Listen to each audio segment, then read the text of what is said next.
Steel is more than Superman. In the 16 and early 1700s, iron and steel had very limited uses because they were low quality and came in small amounts. Cast iron was used to construct buildings, but it was heavy, so people couldn't build tall buildings. Steel was only used to build swords, tools, and small parts. Steel was also expensive and extremely hard to make.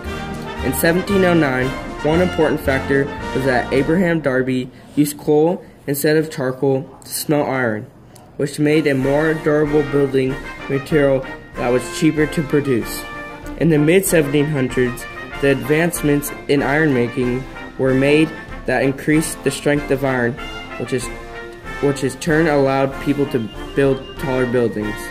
And Abraham Darby III built the world's first iron bridge in 1775. The reason why new ways of making iron were originally spearheaded on the British Isles was because they had an abundance of resources and the mines were centralized and were close to many major cities. More advances were made again by British inventors by refining steel making, thus producing higher yields and stronger steel.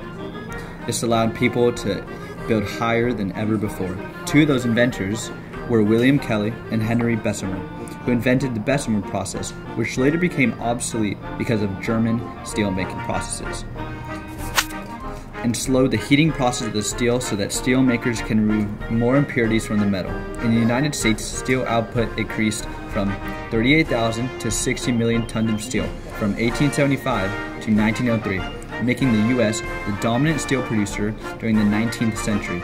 Due to steel's natural properties, it is durable while still being stronger than iron. This led to some of the first skyscrapers in the 19th century. Between new methods to manufacture steel and the advantages to using it, steel had become one of the most essential things to making the Industrial Revolution what it is today. Without these advancements, structures like the Eiffel Tower in 1887 or the Empire State Building in 1930 would not have been possible.